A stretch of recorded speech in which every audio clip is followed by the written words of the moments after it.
آل محمد کما صلیت علی ابراہیم وعلی آل ابراہیم انک حمید مجید اللہم بارک علی محمد وعلی آل محمد کما بارکت علی ابراہیم وعلی آل ابراہیم انک حمید مجید۔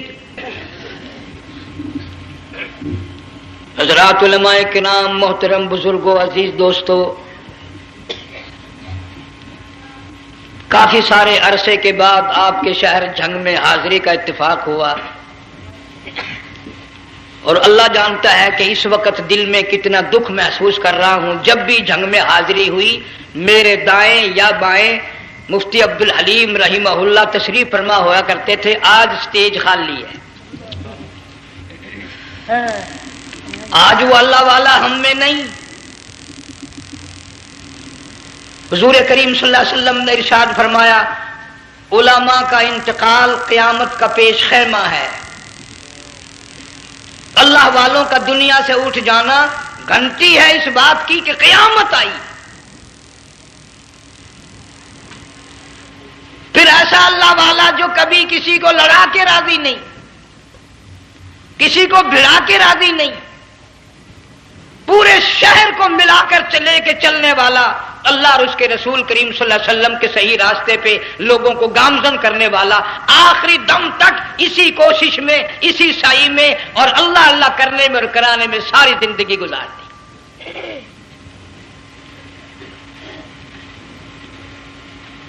سارا شہر جھنگ مل کر، سارے علماء مل کر کوشش کریں، مفتی عبدالحلیم کو نہیں لا سکتے، یہ خلا پورا ہونے والا نہیں۔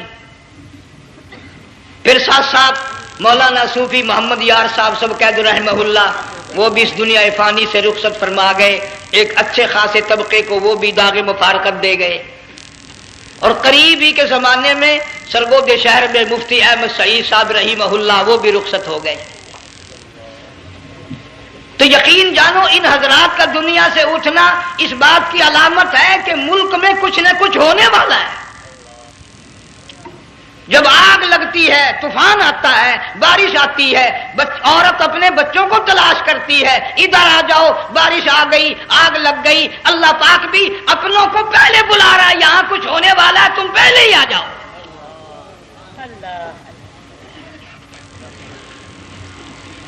اور اس طرح اشارہ فرمایا، وَكَمْ أَهْلَكْنَا قَبْلَهُمْ مِنَ الْقُرُونِ۔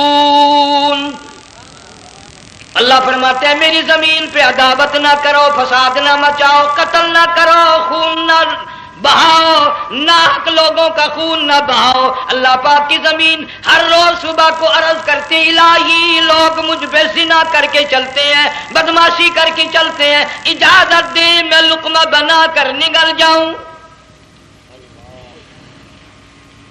مجھے اپنے اوپر ان کا چلنا پسند نہیں، مجھے اچھا نہیں لگتا۔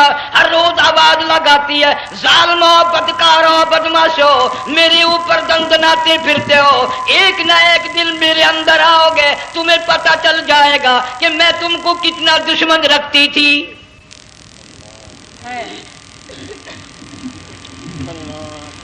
آج لوگ آزاد ہو گئے، جو کسی کی سمجھ میں آتا ہے وہی بکتا ہے، جو سمجھ میں آتا ہے وہی کرتا ہے، نہ کوئی راہ متعین رہی، نہ کوئی مسلک رہا، نہ کوئی بات رہی۔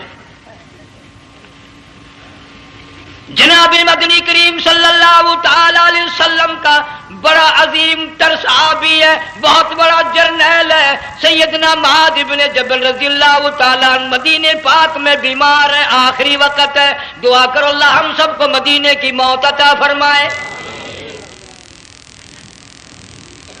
بہت جلیل القدر صحابی ہے۔ علماء کرام نے لکھا ہے کہ جب موت کا وقت بالکل قریب آیا، معاذ بن جبل رضی اللہ تعالی عنہ نے رونا شروع کر دیا، رونے لگ گئے۔ علماء نے لکھا ہے اس وقت بھی مدینے پاک میں اب تک بھی یہ رواج ہے، جب کسی پہ نزع طاری ہو، سکرات طاری ہو، موت قریب ہو، جتنے پاس بیٹھے کھڑے ہوتے ہیں سارے اللہ کے قرآن کی تلاوت کرتے ہیں۔ صحابہ کرام آخری وقت میں قرآن مجید کی ہر وقت تلاوت کیا کرتے تھے، اس لیے حضور کریم صلی اللہ علیہ وسلم نے فرمایا قیامت کا دن ہوگا، اللہ پاک اعلان فرمائیں گے قرآن والے آگے آ جائیں۔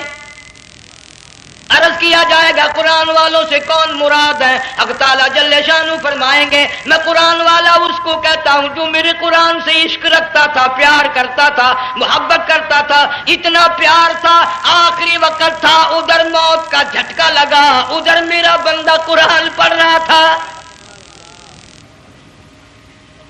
آج بھی اپنی قبر سے اٹھا میرا قرآن پڑھتا ہوا اٹھا، تم میدان حشر کا چکر لگاؤ، آج بھی ان کے منہ سے کستوری کی خوشبو آ رہی ہے۔ معاذ بن جبل رضی اللہ تعالیٰ عنہ قرآن مجید کی تلاوت فرماتے فرماتے رونے لگ گئے، کسی صحابی نے کہہ دیا موت سے ڈر کے رو رہے ہو، موت سے ڈر گئے؟ فرمایا نہیں۔ پھر کیوں روئے؟ صحابی کہتا ہے میرے دل کی تمنا میرے دل میں رہی، میری آرزو پوری نہ ہو سکی، میری حسرت پوری نہ ہوئی، میرا ذوق پورا نہ ہوا، میرا شوق پورا نہ ہوا، میری تمنا تھی گرمی کا موسم ہو، رمضان کا مہینہ ہو، میں روزہ دار ہوں، جہاد فی سبیل اللہ ہو، کفر اسلام کا مقابلہ ہو، میں کئی کافروں کو قتل کر دیتا، پھر کافر بھی اکٹھے ہو کر مجھ پہ ٹوٹ پڑتے، میرا ناک کاٹ لیتے، میری زبان کاٹ لیتے، میں اللہ کی حضور میں جاتا، اللہ مجھ سے پوچھتا معاذ دنیا سے کیا لایا؟ میں عرض کرتا الہی بولوں کیسے، زبان بھی تیری نام پہ کٹا کے آیا ہوں، اور روزہ رکھ کر آیا ہوں، نیت یہ ہے کہ تیرے محبوب کے حوض کوثر کے پانی سے روزہ افطار کروں گا۔ ان اللہ والوں کی یہ موت تھی۔ مالک بن دینار رحمت اللہ علیہ ایک عجیب نوجوان کا واقعہ تحریر فرماتے ہیں، گرمی تھی، دوپہر تھی، سورج اپنی شباب پہ تھا، بڑی سخت گرمی تھی، میں نے ایک نوجوان کو دیکھا، وہ پیروں سے معذور ہے، دونوں پیر نہیں ہیں، ہاتھوں کے بل زمین پہ گھسٹ گھسٹ کے چل رہا ہے، اور گلے میں کرتا بھی نہیں، سامان کوئی نہیں، سواری کوئی نہیں، کھانے پینے کا انتظام کوئی نہیں۔ مالک بن دینار رحمت اللہ علیہ فرماتے ہیں میں نے اس نوجوان سے پوچھا کہ تو کہاں سے چلا اس حالت میں؟ کہنے لگا میں بلخ بخارے سے چلا ہوں۔ تجھے یوں ہی ہاتھوں کے بل گھسٹتے چلتے کتنا عرصہ گزر گیا؟ نوجوان کہنے لگا اللہ والے 7 برس ختم ہو کر 8واں لگ چکا ہے، اس حالت میں کہ جی ہاں اسی حالت میں، تیرا کھانا پینا۔ جوان کہنے لگا والذی ہوا یطعمنی ویسقین وَإِذَا مَرِضْتُ فَهُوَ يَشْفِينِ، اللہ ہی کھلاتا ہے وہی پلاتا ہے، بیمار ہو جاتا ہوں وہی تندرستی عطا کرتا ہے۔ اور نوجوان دوپہر بڑی سخت ہے، گرمی بڑی سخت ہے، میرے یہاں دوپہر کو آرام کر لے، قیام کر لے، کچھ دیر ٹھہر جا، آج میرے یہاں قیام کر لے۔ نوجوان رونے لگا اور کہنے لگا مالک بن دینار یہ 2-4 منٹ جو تیری ساتھ باتوں میں میرے خرچ ہو گئے، مجھے ان کا ہی بڑا دکھ ہے، میں اور اپنی اس معذوری میں ہاتھوں کے بل 2-4 گز گھسٹ کر اور اپنے رب کے قریب ہو جاتا۔ یہ جو تیری ساتھ بات کرنے میں تھوڑا سا وقت خرچ ہو گیا، مجھے اس کا ہی بڑا دکھ ہے، ارے تو تھک گیا ہوگا۔ جوان کہتا ہے تیرے دیوانے مگر چلنے سے رک سکتے نہیں، تیرے دیوانے مگر چلنے سے رک سکتے نہیں، پاؤں تھک جاتے ہیں دل ان کے کبھی تھکتے نہیں۔ میرے سامنے تھکنے کا نام نہ لو، میرے دل میں عشق کی آگ جلی ہوئی ہے، سوز و گداز کا سمندر طوفان برپا کر رہا ہے، میں نہیں تھکنا جانتا، میرے یہاں نیند کا سوال نہیں، آرام کا سوال نہیں، میں تو گھسٹ گھسٹ کر رب کے دربار میں حاضر ہوا چاہتا ہوں۔ پوچھا کہ جا کہاں رہے ہو؟ کہنے لگا بیت اللہ کی زیارت کے لیے چلا، روز رسول اللہ صلی اللہ علیہ وسلم کی زیارت کے لیے چلا، کھانا پینا کچھ نہیں کہ نہیں، بس کہ منتظر ہوں اس گھڑی کا کہ کب وہ وقت آئے اور کب میں جا کر یوں کہوں کہ اے مدینے کی مہاجر سبز گنبد کے مکی، اے مدینے کے مہاجر سبز گنبد کی مکی، عرش ہے تیرے قدم کے فیض سے یہ سرزمین۔ کب وہ وقت آئے، کب میں مدینے کی گلیوں کو دیکھوں، کب آب و ہوا کو دیکھوں، کب مدینے کی بہاروں کو دیکھوں، کب گنبد خضرا پہ میری نگاہ پڑے، میرے دل کی تسلی ہو جائے۔ عاشق لوگ یوں ہی کیا کرتے ہیں۔ دیہات کی ایک عورت آئی رسول اکرم صلی اللہ علیہ وسلم کی وفات شریف کے بعد اور آ کے کہنے لگی بہن عائشہ رضی اللہ تعالیٰ عنہا، میں نے سنا ہے سرکار کی وفات شریف ہو گئی، کیا کہاں دفن کیا کہ اس حجرے میں؟ کہنے لگی مجھے دروازہ کھول کر قبر کی زیارت تو کرا دے۔ عورت ساتھ دیہات کی رہنے والی چوکھٹ پہ کھڑی ہو کے کہنے لگی آقا جب بھی آتی تھی زبان تیری ہوتی تھی، قرآن خدا کا سنتی تھی، مسائل پوچھتی تھی، زیارت کرتی تھی، اب یہ زندگی اچھی نہیں لگتی، میں تیرے قدموں میں مرنا چاہتی ہوں۔ علماء نے لکھا ہے ایک چیخ ماری چوکھٹ پہ گر کر جان دے دی۔ سبحان اللہ۔ مالک بن دینار رحمت اللہ علیہ فرماتے میں بھی اس سال حج کے لیے گیا، مینا میں نے دیکھا کہ بڑا مجمع لگا ہوا ہے ایک جگہ، تو میں بھی گیا کہ یہ لوگ کیوں اکٹھے ہیں۔ میں نے لوگوں میں سے جھانک کر دیکھا تو وہی نوجوان بیٹھا ہے جس کو میں نے دوپہر کے وقت دیکھا تھا، وہی حالت ہے، گلے میں کرتا نہیں، گٹھڑی نہیں، تھیلا نہیں، سامان نہیں، اور رو رو کے یوں کہتا مولا آج کسی نے دمبی کی قربانی دی، کسی نے بکری کی قربانی دی، کسی نے اونٹ کی قربانی دی، کسی نے گائے کی قربانی دی، میں فقیر ہوں، میں مسکین ہوں، میں بالکل مفلس اور نادار ہوں، میرے پاس تو یہ میری جان ہے، میں اس کی قربانی دیا چاہتا ہوں، قبول فرما۔ ہزاروں لاکھوں لوگوں کے سامنے ایک چیخ ماری اور مینا میں جان دے دی۔ اس حالت میں ان اللہ والوں کا آخری وقت آتا ہے۔ ایک ہم لوگ مرتے ہیں ایکسیڈنٹوں میں، سڑکوں پہ، ادھر موت کا جھٹکا لگ رہا ہے، ادھر منہ میں کنجری کا گانا۔ ارشاد فرمایا مدنی کریم صلی اللہ تعالی علیہ وسلم نے سیاتی علی الناس زمان، او لوگوں میری امت میں ایک وقت ایسا آئے گا لوگ اتنے برباد ہو جائیں گے، صبح کو آدمی مومن مسلمان ہوگا، شام کو موت آئی تو جنازہ کافر کا اٹھ رہا ہوگا۔ گھروں میں، محلوں میں آج موت آتی ہے، کنجری کا گانا منہ میں ہوتا ہے، ادھر دم نکل رہا ہے، ادھر کنجری کا گانا کانوں میں آواز آ رہی ہے، میت کو غسل دیا جا رہا ہے، کنجری کی آواز آ رہی ہے، جنازہ اٹھا کر لے جا رہے ہیں، کنجری کی آواز آ رہی ہے، قبر میں میت اتاری جا رہی ہے، کنجری کی آواز آ رہی ہے، قبر پہ مٹی ڈالی جا رہی ہے، کنجری کی آواز آ رہی ہے۔ اس محال میں، اس معاشرے میں ہم کس طرح ایمان اور یقین اور ایمان ساتھ لے کر مریں گے؟ ہزاروں نہیں لاکھوں کو مرتے وقت کلمہ نصیب نہیں۔ قسم دے کر پوچھو ماں مر رہی ہے کلمہ منہ سے نہ نکلا، باپ مر گیا منہ سے کلمہ نہیں نکلا، بیگم صاحبہ چل بسی منہ سے کلمہ نہیں نکلا، ہزاروں چلے گئے اور اپنے جانے کا پھر بھی یقین نہ آیا۔ تم نے کبھی سوچا تک نہیں، خیال تک نہیں کیا۔ ارشاد فرمایا مدنی کریم صلی اللہ تعالی علیہ وسلم نے اور لوگوں ابو ہریرہ رضی اللہ تعالیٰ عنہ سے پوچھا تو کیوں رویا؟ عرض کرنے لگا میرے آقا اتنی کمزوری کبھی نہ دیکھی، اتنی ضعیفی کبھی نہ دیکھی، اتنی ناتوانی کبھی نہیں دیکھی، چہرہ انور بالکل کمزور ہو گیا۔ آپ نے ٹھنڈا سانس لے کر فرمایا ابو ہریرہ تجھے معلوم نہیں موت بالکل قریب آ گئی، بالکل قریب آ گئی موت۔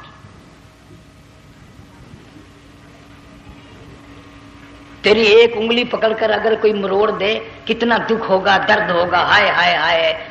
جنگ والوں کبھی تم نے سوچا نہیں 360 رگیں ٹوٹیں گی کیا حال بنے گا، اعضاء چھوٹیں گے، سر کے بالوں سے لے کر پیروں کے ناخنوں تک ہر جوڑ کو توڑ کے رکھ دیا جائے گا، وزیروں، سفیروں، امیروں، حسینوں، جمیلوں، تمام کے جوڑوں کو اکھاڑ کے رکھ دیا جاتا ہے۔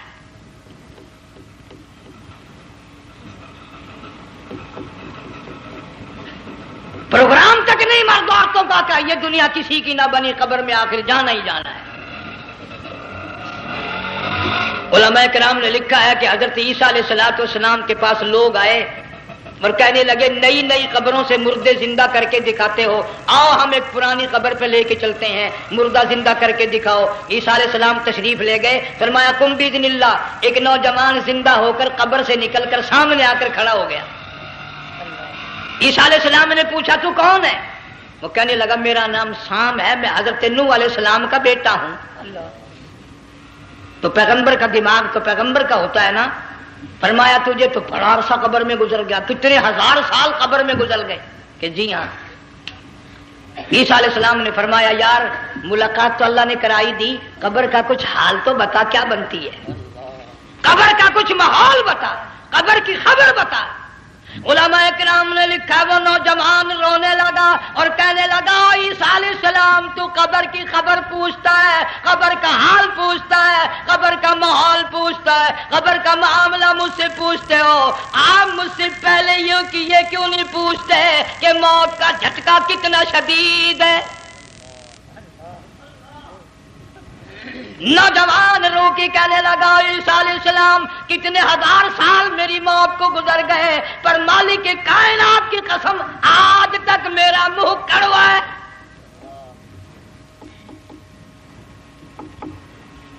اس لیے جنگ والوں لمبی چوڑی بات کہنے کا وقت نہیں، حالات نہیں، میں تو تمہیں اتنا سا پیغام دینے آیا۔ کھانے پینے کا زمانہ ہے، میں جانتا ہوں تم کیلے کھاتے ہو، تمہیں کیلے کا ذائقہ معلوم ہے، امرود کا ذائقہ تم کو معلوم ہے، انار کا ذائقہ تمہیں معلوم ہے، انگور کا ذائقہ معلوم ہے، انناس کا ذائقہ معلوم ہے، آم کا ذائقہ معلوم ہے، ہزاروں پھلوں کے ذائقے تمہیں معلوم ہے، ہزاروں مٹھائیوں کے ذائقے تمہیں معلوم ہے، ہزاروں بیکری کی چیزوں کے ذائقے تمہیں معلوم ہے، ہزاروں شربتوں کے ذائقے معلوم ہے، پر تم نے جنگ والوں کبھی بھی قبرستان میں جا کر قبر والوں سے یہ نہیں پوچھا او قبر والوں ذرا بتاؤ تو صحیح موت کا ذائقہ کیسا ہے؟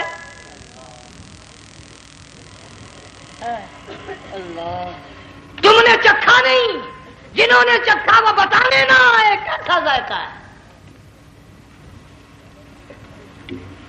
اس لیے قرآن کہتا کلا اذا بلغت التراقی وقیل من راق وظن انه الفراق والتفت الساق بالساق الى ربك يومئذ المساق۔ بادشاہ ہو، امیر ہو، وزیر ہو، فقیر ہو، غریب ہو، رگیں ٹوٹیں گی، موت آئے گی، اور جس کی آئی تمہیں معلوم نہیں کس طرح آئی، کس حال میں آئی۔ جن کے دلوں میں ان باتوں کا خیال آیا خدا کی قسم صحابہ کرام میں سے اتنے رویا کرتے تھے آنکھیں ختم ہو گئی۔ جناب فاروق اعظم رضی اللہ تعالیٰ عنہ کو کسی نے دیکھا رو رہے ہیں، بے تحاشا رو رہے ہیں، پوچھ لیا بڑا بہادر پلوان فاروق تجھے کیا ہوا، اتنا کیوں رویا؟ فرمانے لگے تمہیں معلوم نہیں قبر کا اندھیرا یاد آ گیا۔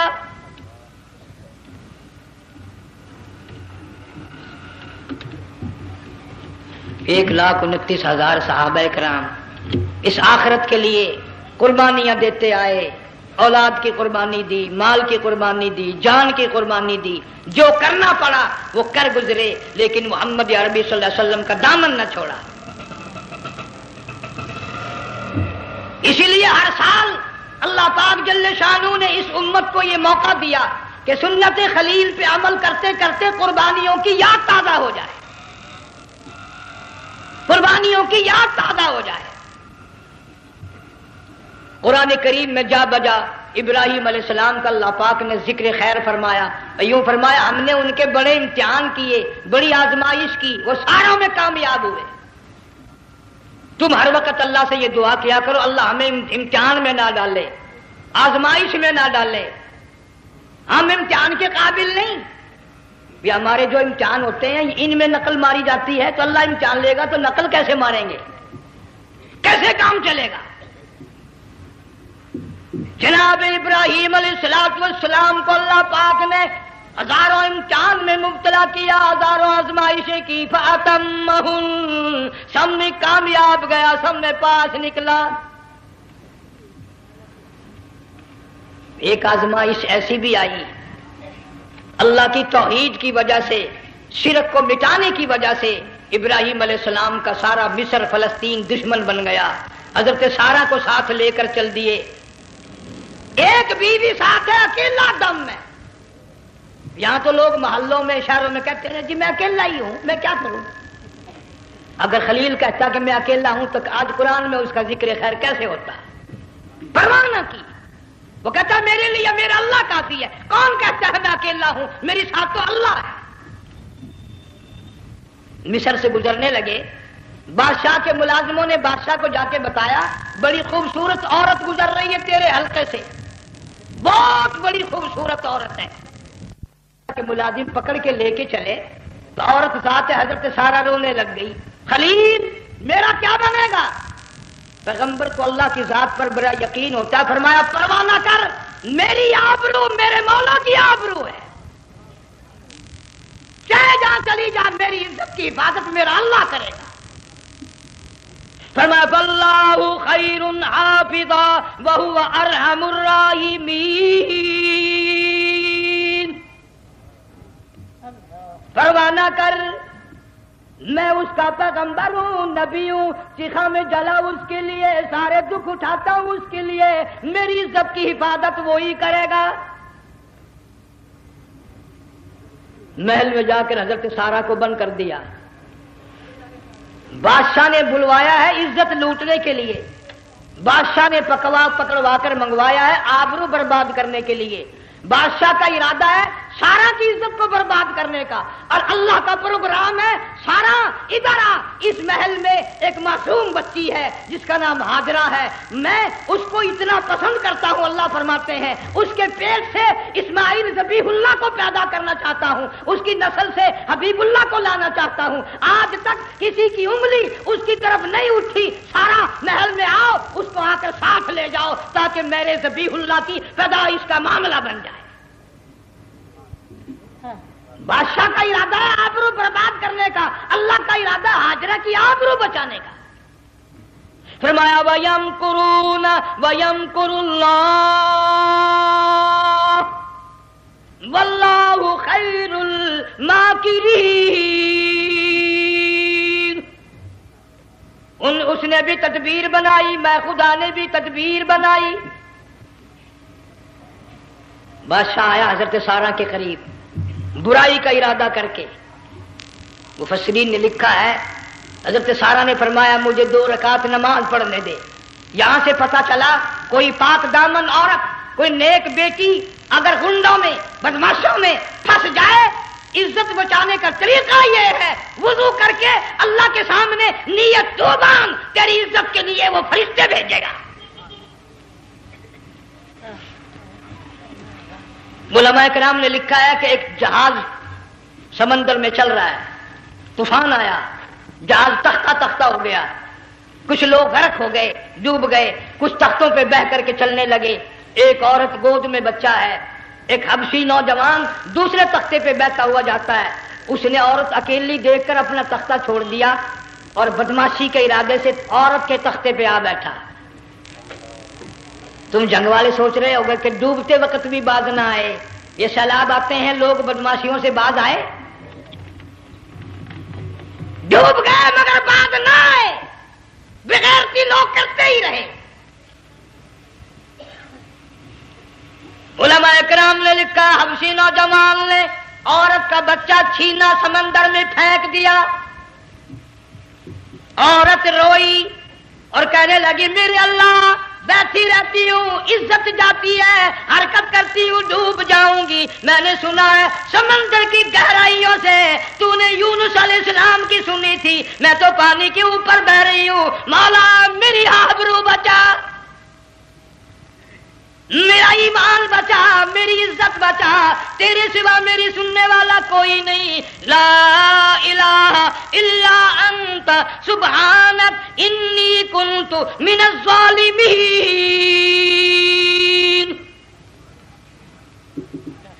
علماء نے لکھا ہے کہ ایک گردن سی نمودار ہوئی پانی میں سے اور حبشی نوجوان کو ایک ہی لقمہ بنا کر لے گئی. وہ تو ہر جگہ سنتا ہے، پکارنے والا بے بس بے کس ہو کر جب اس کو پکارتا ہے وہ ہر جگہ انداز پہنچاتا ہے، وہ ہے جو موجود ہر جگہ. عورت بہتی بہتی کنارے جا لگی، ایک جہاز قریب آیا، دوپٹے کا اشارہ کر کے اس کو بلایا. جہاز میں جب سوار ہوئی تو دیکھتی کیا ہے، ایک نوجوان کی گود میں اس کا وہ بچہ جو سمندر میں پھینک دیا تھا بیٹھا ہوا کھیل رہا ہے. ٹوٹ پڑی میرا بچہ ہے. لوگوں نے کہا تیرا کہاں سے آیا؟ ماجرا سنایا. اس طرح ہوا. جہاز کے کپتان نے کہا ہم جہاز لے کر آ رہے تھے، غیب سے آواز آئی جہاز ادھر کو لے آؤ ورنہ ڈبو دیے جاؤ گے. ہم جب جہاز وہاں لے کر پہنچے تو دیکھتے کیا ہے کہ ایک جانور کی پیٹھ پہ یہ بچہ بیٹھا ہوا کھیل رہا تھا. عزت بھی بچی، ایمان بھی بچا، بچہ بھی بچا. اور کوئی بچانے کے لیے تدبیر کرے جبھی نا. حضرت سارا نے نماز پڑھ کر بددعا کر دی. بادشاہ کے سارے بدن میں درد ہونے لگا. پیغمبر کا سارا گھر بڑا کریم ہوتا ہے. جب اس کو درد نے ستایا نا، کہنے لگا میں وعدہ کرتا ہوں تجھے کچھ نہیں کہوں گا، میرے لیے دعا کر دے. اب اگر کوئی جنگ کا ہوتا یا میں ہوتا کہتا دفع ہو تیرے واسطے دعا کا دی. لیکن حضرت سارا نے پھر جولی پھیلا دی، مولا وعدہ کرتا ہے بدماشی سے توبہ کرتا ہے، اس کو تندرستی عطا فرما دے. اللہ نے تندرستی عطا کر دی. وہ پھر کہنے لگا لو ایسی حسین عورت کب ہاتھ آئے گی، پھر برائی کے لیے تیار ہو گئے. یہاں سے پتا چلا کہ یہ جو گنڈے بدماش ہوتے ہیں ان کی قسم کا بھی کوئی یقین نہیں. اگلے دن ایک آدمی نے قسم کھائی تو اس کے خلاف کرنے لگا. لوگ کہنے لگے کہ تو نے قسم کھائی تھی، قرآن اٹھایا تھا. اب کہ کیا تھی گیا بل ڈٹھی ہوئی مسجد سی، پاٹیا ہوا قرآن سی. اگر ڈٹھی ہوئی مسجد سی تو پاٹیا قرآن سی. قرآن کے نہ پورا سی جڑا میں چاہیا. مگر اسے یہ معلوم نہیں کہ تو نے تو پڑھا قرآن اٹھایا، ڈٹھی ہوئی مسجد میں اٹھایا. خدا کا جب غضب آئے گا تو وہ ادھورا نہیں آئے گا، وہ ادھورا نہیں آیا کرتا. 3 مرتبہ اس بادشاہ نے حضرت سارا کے ساتھ ایسا کرنے کا ارادہ کیا. پھر دعا ہوئی، پھر بد دعا ہوئی، پھر دعا ہوئی، پھر بد دعا ہوئی. آخر کار کہنے لگا اپنے ملازموں کو کہ وہ بدماش ہو، عورت کے روپ میں کسی بلا کو پکڑ کے لائے ہو، کسی جن بھوت کو لے آئے ہو. اور کہنے لگا تو چلی میرے محل سے جلدی چلی جا. اور جاتی جاتی وہ کہا کہ یہ تیری خدمت کیا کرے گی، یہ بچی میرے محل میں ہے، اس کو ساتھ لے جا. حضرت سارا کو ہاجرہ کو ساتھ کر دیا. سیانی ہو گئی، حضرت ابراہیم علیہ السلام سے نکاح کر دیا. اسماعیل علیہ السلام پیدا ہو گئے. اللہ میاں جب حضرت ابراہیم علیہ السلام چومتے ہیں، چاٹتے ہیں، ماتھے پہ بوسے دیتے ہیں، اٹھاتے ہیں. پیغمبر کا بیٹا، خود بھی نبی اور عالم میں آنے والا نبی، کالی کملی والا صلی اللہ علیہ وسلم، کتنا حسین چہرہ ہوگا. اللہ میاں نے پھر آزما لیا. حکم دیا کہ اس ہاجرہ کو، اسماعیل کو، دونوں ماں بیٹوں کو وہاں چھوڑ کے آ جہاں سینکڑوں میل میں پانی کوئی نہیں، آدمی کوئی نہیں، رستہ کوئی نہیں، گھاس کوئی نہیں، پتا کوئی نہیں. جہاں بیت اللہ ہے یہاں کے بارے میں حکم دیا چھوڑ کے آ. اور اگر آپ کو نیند نہیں آئی تو مزہ آئے گا. اللہ نے یہ فرما دیا، بتانا نہیں ہے کہ میں نے حکم دیا ہے. خدا حافظ نبی نہیں کہتا اپنی بیوی کو. آج لوگ ہر بات میں کہہ دیتے ہیں ہمارے پیروں کو پتا کل کو کیا ہوگا، ہمارے فقیروں کو پتا ہے پرسوں کیا ہوگا. اور بڑی مدت کی بات ہے، یہی موسم تھا، چماسا گرمی تھی. انارکلی لاہور سے ہم کئی ساتھی گزر رہے تھے. فٹ پاتھ پہ بیٹھا ہے ایک ملنگ، چاروں طرف لوگ کھڑے، بڑا مجمع. کافی دنوں کی تو بات ہو گئی. ہاتھوں کی لکیر دیکھ کر لوگوں کی تقدیر بتا رہا تھا. کسی کو کہتا تھا تجھے بڑی اونچی پوسٹ ملے گی، کسی کو کہتا تھا تیری شادی بڑی فرسٹ کلاس لیڈی سے ہوگی. وہ بابو تو کوڈا ہی ہو جاتا تھا، لیڈیوں پہ بڑے مرائے یہ لیڈے. کوئی کام نہیں، رات دن بس لیڈیوں کے پیچھے ہی پھرنا ہے. میں نے اپنے ساتھیوں سے کہا، میں نے کہا میں بھی تقدیر پوچھتا ہوں اپنی. کہنے لگے شرارت ہو جائے، یہ منع کر ہے. ساری دنیا پر ہاتھ دکھا رہی ہے، کوئی شرارت نہیں، میرے ہاتھ میں شرارت ہے. 1 روپیہ لے رہا تھا وہ، میں بھی لوگوں میں گھساتا بھیڑ میں سے اوپر نیچے ہی ہوتا میں بھی پہنچ گیا. اور دونوں گھٹنے میں نے زمین پہ رکھ دیا، روپیہ ہاتھ میں نے اس کا ذکر کہا. میں کہ ملنگ جی اگر اب ویکھیا میری شادی ہو جائے گی کہ نہیں. اب اس نے دیکھ کے میری طرف کہنے لگا، اس نے سوچا کہ یہاں اچھے بھلے کو نہیں ملتی پاکستان میں، اسے کون دے گا؟ اچھی طرح میرا ہاتھ دیکھا بھی نہیں، جھٹک کے کہنے لگا نہیں تیری شادی نہیں ہونی ہے۔ میں کیا کھوتے تیرے باپ کے 8 بچے کھیل رہے ہیں۔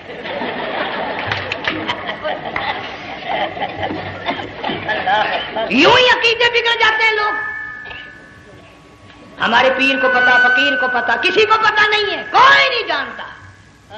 فرمایا وما تدری نفس ماذا تکسب غدا، کوئی نہیں جانتا کل کیا ہو جائے گا۔ وما تدری نفس بأي أرض تموت، کوئی نہیں جانتا زمین کے کس ٹکڑے پہ موت آئے گی۔ ان اللہ علیم خبیر، ایک اللہ کی ذات جانتی ہے۔ حضرت ہاجرہ اسماعیل علیہ السلام کو چھوڑ کر چل دیے، نہ خدا حافظ کہا، نہ کوئی تسلی دی، تھوڑی سی کھجوریں، تھوڑا سا پانی، ختم ہو گیا۔ ابراہیم علیہ السلام جب دور نکل گئے تو حضرت ہاجرہ نے دیکھا یہ تو چلے گئے، کھڑی ہو کر آواز دی اے میرے ابراہیم، مڑ کر نہیں دیکھتے۔ جنگ والوں، اللہ کا پیغمبر اللہ کی اجازت کے بغیر اپنی بیوی کی طرف نہیں دیکھتا، گھر والی کی طرف نظر اٹھا کر نہیں دیکھتا۔ ایک تم ہو، چٹی داڑھی، بڑھیپا، کالے برقعے والی نظر آ جائے نا، آگے بھاگ کر بڑے میں آتے ہیں، کہاں جانا چاہتی ہیں آپ؟ تیری ماں لگتی ہے آپ چلی جائے، تو یہ کیا ہوا؟ یہ کالے برقعے پہ مرتے مرتے مرتے مرتے مری گئے۔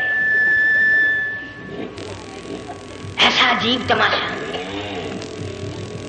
وہ لاہور پلیٹ فارم پر پھر رہی تھی نا ایک لیڈی برقع اوڑے، آ گیا ایک لیڈا، کہنے لگا سیون اپ لاؤں، نے کہا لے آئے، نے کہا واہ واہ کام بن گیا، وہ سیون اپ لے آیا۔ تھوڑی دیر کے بعد کہنے لگا میرے خیال میں کوئی پھینٹا بھی ہو جائے، نے کہا لے آئے، نے کہا سبحان اللہ پکا کام ہو گیا۔ وہ سیون اپ بھی پی لی، پھینٹا بھی ڈکار گئی۔ تھوڑی سی دیر کے بعد کہنے لگا سیب لے آؤں، وہ لے ہی آیا سیب، کیا آپ کے لیے میں سیب لایا ہوں آپ کھائیں؟ کہنے لگی نہیں آپ کھائیں۔ اس نے سوچا اوہو میری بھی محبت ہو گئی ہے، سیب کھانے کے لیے مجھے بھی کہہ رہی ہے۔ جب اس نے اصرار کیا نا کہ میں تو تیرے لیے لایا ہوں کھا تو صحیح، کہنے لگی کیسے کھاؤں میرے منہ میں دانت ہی نہیں ہے۔ اب پتا چلا اسے کہ صبح سے میں تو پرانے پپی کے پیچھے پھر رہا تھا۔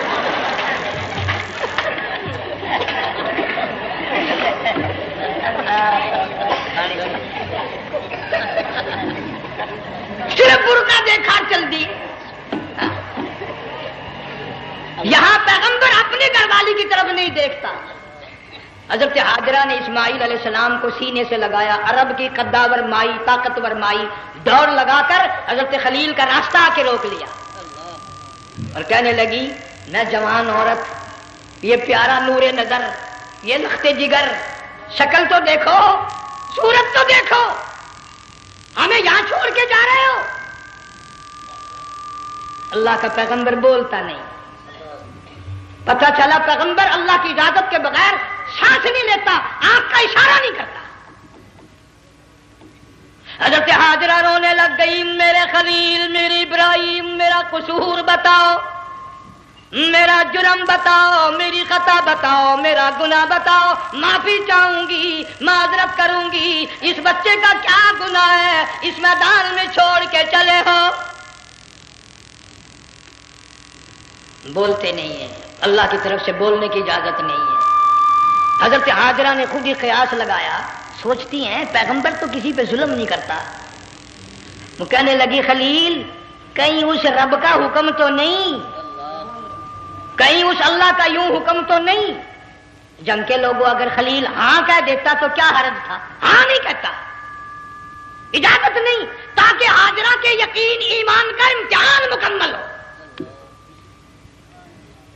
مفسرین نے لکھا ہے کہ حضرت ابراہیم علیہ السلام نے سر کا یوں اشارہ کیا، بس ذرا سا ہاں، پھر عورت کا ایمان دیکھ، یقین دیکھ، یہیں نہ بیٹھی، دوڑ کے وہاں گئی ہے جہاں پہلے بٹھا کر آئے تھے، اور کہنے لگی ابراہیم جاؤ، میں جانوں میرا رب جانے، پرواہ نہیں۔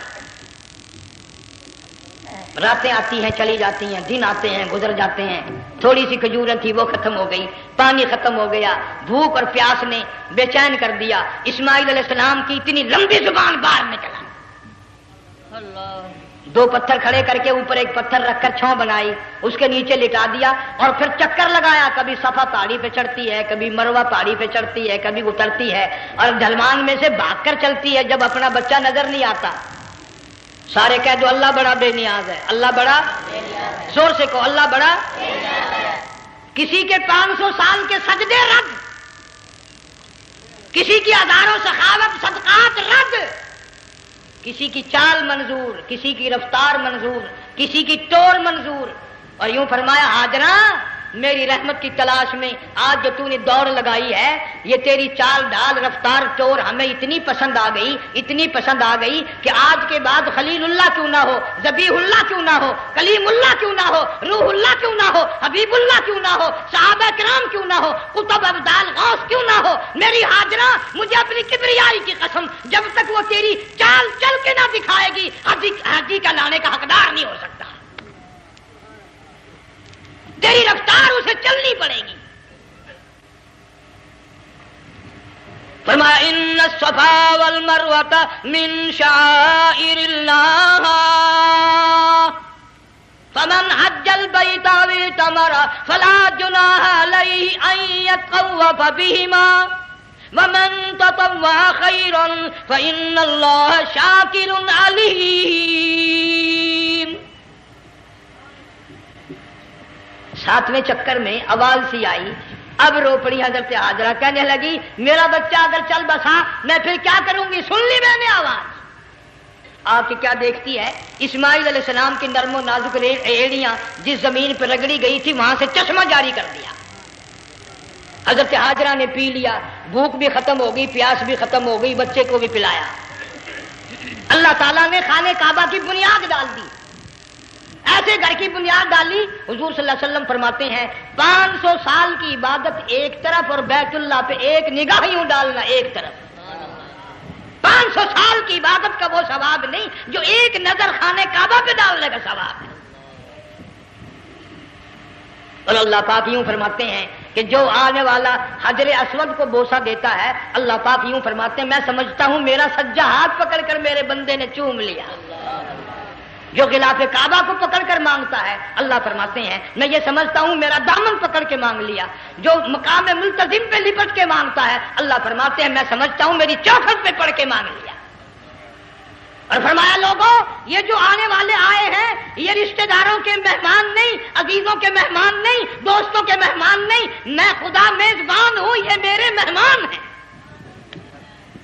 آج ان کی دعاؤں پہ آمین کہو، فرشتوں کو حکم ہوتا ہے ان سے مصافحہ کرو۔ مگر اللہ تعالیٰ سب کو توفیق دے کہ حج مکمل کر کے آئیں اور سب کا حج قبول فرمائے۔ میرے علاقے میں کئی سالوں کی بات ہے پرانی، جب کوئی حاجی تھا، ایک آدمی حج کر کے آیا، میں دوپہر کو اس کو ملنے گیا تو زور کی نماز کا وقت آیا، میں اٹھ کے چلا گیا نماز پڑھنے۔ پھر عصر کی نماز کا وقت آیا، میں اٹھا اور نماز پڑھ کے آ گیا۔ میں نے اس حاجی کے لڑکے سے پوچھا، میں نے کہا حاجی صاحب نے نماز یہیں پڑھی؟ تو کہنے لگا جی ابھی شروع نہیں کی، سفر کے تھکے ہوئے ہیں نا، 2-4 دن کے بعد شروع کریں گے۔ شکر ہے پہلے لوگ جھوٹ نہیں بولا کرتے تھے، ہاں آج کل کا ہوتا ہے نا تو وہ کہہ دیتا ہے جی یہ تو کئی وقت کی کچھی پڑھ کر بیٹھے ہیں۔ تو پھر مولوی تھا نا، میں بیٹھ گیا حاجی کے پاس، باتوں میں اس کو لے آیا، یہی میں نے کہا حاجی صاحب نماز نہیں پڑھی؟ کہنے لگا آپ ہی لوگوں سے سنا ہے کہ بیت اللہ میں جو ایک نماز پڑھے 1,00,000 کا ثواب ملتا ہے، مسجد نبی میں جو ایک نماز پڑھے 50,000 کا ثواب ملتا ہے۔ 4 مہینے پڑھ کے آیا، وہ حساب لگا لو۔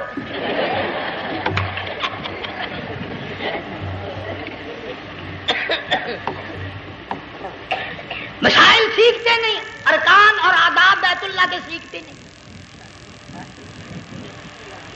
ڈی سی کے دفتر میں اگر جانا ہو کئیوں سے پوچھے کیسا جاؤں، کس طرح درخواست دوں، کیسے کہوں، کیسے کھڑا ہوں، کیسے بیٹھوں، کیا عرض کروں، اور اللہ کے دربار میں ہم جاتے ہیں اور سیکھ کرنے جاتے ہیں، یہ خوف نہیں کہ اگر بے ادبی ہوگی تو مارا جاؤں گا۔ اللہ تبارک و تعالیٰ جل شانہ نے اسماعیل علیہ السلام کی نرم و نازک ایڑیوں سے بنیاد ڈال کر خانہ کعبہ کی اللہ نے ہمیں یہ کعبہ دیا، گناہوں کی معافی مانگنے کے لیے وہاں جاؤ، اللہ تبارک و تعالیٰ کے دربار میں حاضر ہو کر مانگنے کے لیے یہاں جاؤ۔ ارشاد فرمایا مدنی کریم صلی اللہ تعالی علیہ وسلم نے جو آدمی صحیح ارکان حج کے ادا کر کے واپس جاتا ہے اس طرح واپس آتا گویا آدھی ماں کے پیٹ سے پیدا ہوا۔ پہلے لوگ یوں ہی حج کیا کرتے تھے، یوں ہی قربانیاں کرتے تھے، اب تو ہر چیز کی لوگ آسانی تلاش کرتے ہیں۔ پچھلے بقرعید کے موقع پر ہمارے مسجد میں ایک آدمی مجھے کہنے لگا اگر کوئی غریب آدمی مرغی کی قربانی دے دے تو لگ جائے گی؟ میں نے کہا تو مکھی مار دے انشاءاللہ وہی لگ جائے گی۔ سارے کام ٹیڑھی ہو گئے، نیچے نیچے نیچے نیچے کو چلے آ رہے ہیں۔ آج کل وہ ٹیڑھی بکرے بکری آئے ہوئے ہیں نا، کہیں تو قربانی کے لیے یا کندھے کو اٹھا کر لاوے۔ اب بتاؤ یہ گوشت بانٹے گا یا کھاوے گا یا فریج میں رکھے گا، کیا کرے گا؟ بالکل کام بگڑ گیا۔ حضور صلی اللہ علیہ وسلم نے فرمایا قربانی کا جانور اچھا تلاش کر کے لاؤ، اس کے بدن پہ جتنے بال ہوتے ہیں اتنی نیکیاں لکھی جاتی ہیں۔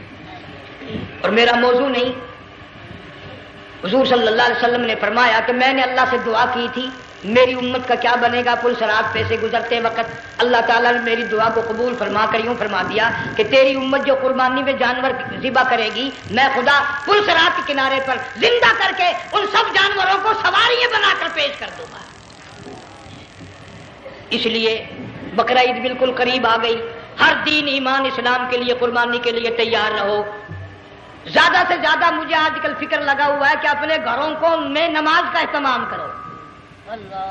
آج حال یہ بنا ہوا ہے کہ اگر گھر والی کی گود میں موت آئی تو گھر والی بے نماز، دھی کی گود میں موت آئی دھی بے نماز، بہن کی جھولی میں موت آئی بہن بے نماز، بیٹے کی گود میں موت آئی بیٹا بے نماز، بھائی کی گود میں موت آئی بھائی بے نماز، ڈاکٹر کے ہاتھ میں موت آئی ڈاکٹر بے نماز، کمپیوٹر کے ہاتھ میں موت آئی کمپیوٹر بے نماز، نرس کے ہاتھ میں موت آئی نرس بے نماز، تیرا کفن خرید کے لانے والا بے نماز، تیرے غسل کا پانی گرم کرنے والا بے نماز، تیری قبر کھودنے والے بے نماز، تیرا جنازہ اٹھانے والے بے نماز، تیری قبر پہ مٹی ڈالنے والے بے نماز۔ اگر تو نمازی بھی ہے یہ اتنے چاروں طرف کے بے نماز تجھے جنت میں کب جانے دیں گے؟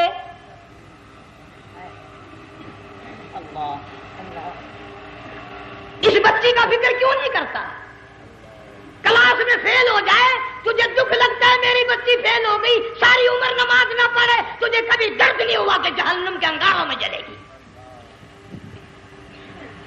بیوی ایک دن تیرا کہنا نہ مانے آگ لگ جاتی ہے، ساری عمر نماز نہ پڑھے بے ایمان تجھے کبھی آگ نہیں لگی۔ اس گھر سے تیرا جنازہ نکلے گا، اس گھر سے تیری میت اٹھے گی جس گھر میں تو نے سارے بے نماز پیدا کر رکھے ہیں، سارے بے نماز اکٹھے کر رکھے ہیں، کس طرح ایمان کلمہ ساتھ لے کر جائے گا؟ اس لیے اپنے ماحول میں اپنے گھر میں بچیوں کو بہنوں کو پیار سے محبت سے بڑے عقیدت سے ان کو نمازی بنا، تاکہ مرنے کے بعد جب تیرا جو بیٹی بہن منہ دیکھنے آئے تو نمازی تو تیرا منہ دیکھنے آئے، تیرا منہ دیکھنے بھی سارے بے نمازی آئے، تجھے کیا فائدہ ہوگا؟ اللہ سبحانہ و تعالی ہم سب کو ہمارے گھر کے ماحول کو نمازی بنائے۔ مفتی صاحب اس دنیا فانی سے رخصت ہو گئے، تشریف لے گئے، جنگ سارا بے وارثہ ہو گیا۔ مفتی صاحب ہی کا مدرسہ ہے، یہ مفتی صاحب ہی کے بچے ہیں، ان بچوں کی سرپرستی کرو، ان کا اکرام کرو، ان کی عزت کرو، جامعہ حلیمیہ کی خدمت کرو۔ بقرعید کا موقع آ رہا ہے، وہ تو نہ جانے کس کس طریقے سے اپنا کام چلاتے تھے، ہزاروں لوگوں سے ان کے تعلقات تھے، یہ بچے ہیں نیا کام ہے۔ اللہ سبحانہ و تعالی ہر خدمت گزار کو دو جہان میں سرخ روی عطا فرمائے۔ بڑی اچھی اچھی کیسٹیں آپ کو یہاں سامنے سے ملیں گی اپنے گھر کا ماحول بنانے کے لیے۔ پیغمبر کی دعا سے پہلے نہ اٹھا کرو بھائی، ہائے ہائے کوئی دنیا کا دین کا جس کو کوئی اللہ سے حاجت ہو بیٹھ جائے ایک منٹ کے لیے، درود شریف پڑھ کے دعا مانگو۔ اللہم صلی وسلم وبارک علی سیدنا و مولانا محمد وعلی آل سیدنا و مولانا محمد وبارک وسلم۔ یا اللہ قبلہ مفتی صاحب رحمہ اللہ کی قبر کو جنت کا باغ بنا. اللہ تعالیٰ ان کے گھر والوں کو صبر جمیل کی توفیق عطا فرما. اللہ پاک ان کی آل اولاد کو مفتی صاحب کا جانشین صحیح معنوں میں جانشین بنا. اس مدرسے کو آباد فرما. اللہ تعالیٰ سارے جنگ کی سرپرستی فرما. سارے شہر کو آباد فرما. ہر شر سے ہر فتنے سے سب کی حفاظت فرما. یا اللہ ہم سب کو سچا مسلمان پکا دیندار بنا. ہمیں اور ہماری اولاد کو نیک اور نمازی بنا. یا اللہ ہمارے گھروں کو نماز اور قرآن سے آباد فرما. کلمے اور ایمان والی موت عطا فرما. صوفی مولانا محمد یار صاحب رحمہ اللہ کی قبر کو جنت کا باغ بنا. یا اللہ تمام مسلمانوں کی بخشش فرما. ساری امت کی مغفرت فرما. ساری مخلوق پہ کرم اور فضل فرما. یا اللہ سارے پاکستان کی حفاظت فرما. پاکستان کے داخلی خارجی دشمنوں کو ذلیل و خوار کر دے. یا اللہ ہم سب کو یقین ایمان اپنے اندر پیدا کرنے کی توفیق عطا فرما. ظالم کے ظلم سے بچا. شریر کی شرارت سے بچا. مولا حاسدوں کے حسد سے بچا. فتنہ پردازوں سے ہم سب کی حفاظت فرما. بے اولاد کو اولاد عطا فرما. جن کے پاس بچیاں ہیں اللہ تعالیٰ نرینہ اولاد عطا فرما. اور میں تو کافی دنوں کے بعد آیا ہوں. پرانے دوستوں میں سے تھے قاری غلام محمد صاحب سب کا رحمت اللہ علیہ. اللہ تعالیٰ ان کی قبر کو جنت کا باغ بنا. سب کو جوار رحمت میں جگہ عطا فرما. ہمارے بڑے بزرگ قبلہ درخواستی صاحب مدذلو یا اور جتنے بھی بیمار ہیں اللہ پاک سے کاملہ عطا فرما. مجھے بھی پیر غلام حبیب صاحب اللہ تعالیٰ ان کو بھی صحت کاملہ عطا فرما. اور میں گناہ گار بھی اب تو سارا سال گزر گیا اکثر بیماری رہتا ہوں. اللہ تعالیٰ صحت کاملہ عطا فرما. موت آئے تو کلمے اور ایمان والی موت عطا فرما. یا اللہ دو جہان